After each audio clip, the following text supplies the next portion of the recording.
Hey people pleasers, the over apologizers, and sure, I can do that champions. Welcome back to my channel. My name is Florentina Marie, or Tina for short, where we learn to live boldly and stop apologizing for existing.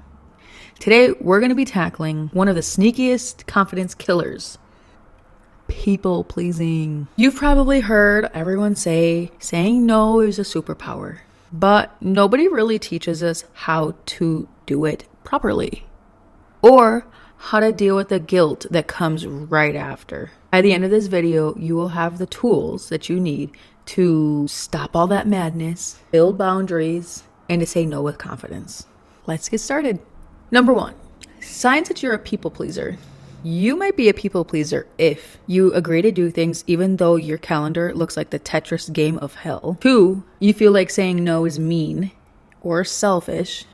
3, you over-obsess about what someone's going to think of you if you tell them no. Or 4, you're always the one staying late after work to pick up everybody's mess. You organize the party because you want to and you feel like you have to. Or you feel like you have to clean up after everybody because if you don't, who will? Sound familiar? Don't worry, you're not alone. People pleasing is super common, and the good news is you can break free from it. So let's get into why we do this. People pleasing often comes from 2 places. Number 1, the fear of rejection. Somewhere along the way, you've learned that saying no might make people angry or might cause them to leave.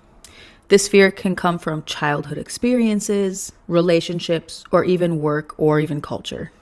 An example is, if I say no to organizing this work event, then my boss is going to think I'm lazy, and I don't want her to feel like that. And number 2, validation addiction. We all want to feel appreciated and loved, right? For people pleasers, that need for approval can turn into bending over backwards for other people to make them happy at the very expense of yourself and your own well-being. Saying yes to babysitting your friend's kids, even though you were looking forward to your self-care Monday for months. But here's the kicker.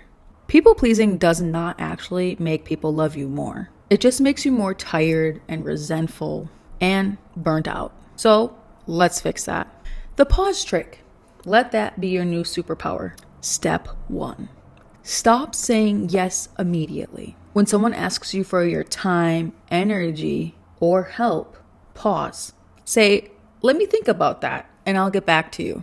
Why this works. It buys you more time to evaluate if you actually want to do this. And 2, it helps you avoid the instant yes or sure guilt. For an example, can you help me move on Sunday? Instead of panicking and saying yes or sure, you pause and say, I need to check my schedule. Let me get back to you.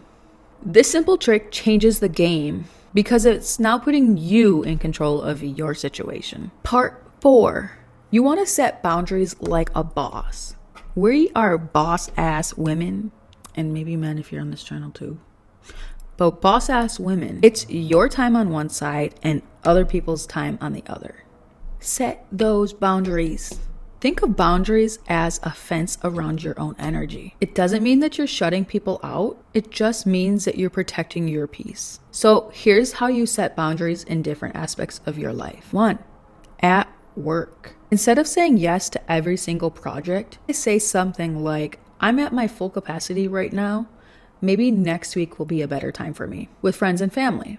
When someone tries to push you over your limit, you can say something like, hey, I love you, but I need some time for myself right now.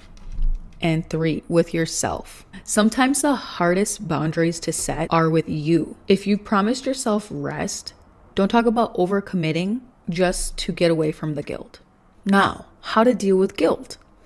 I know that can be probably the hardest part for us because let's be real, saying no is really hard. And honestly, we've been trained to feel guilty about it since we were little. It doesn't mean that we're doing anything wrong. Here is how we can handle it. You have to remind yourself of your priorities. Every time you say yes to something that you don't want, you're saying no to something else, like your health, your rest, or your personal goals.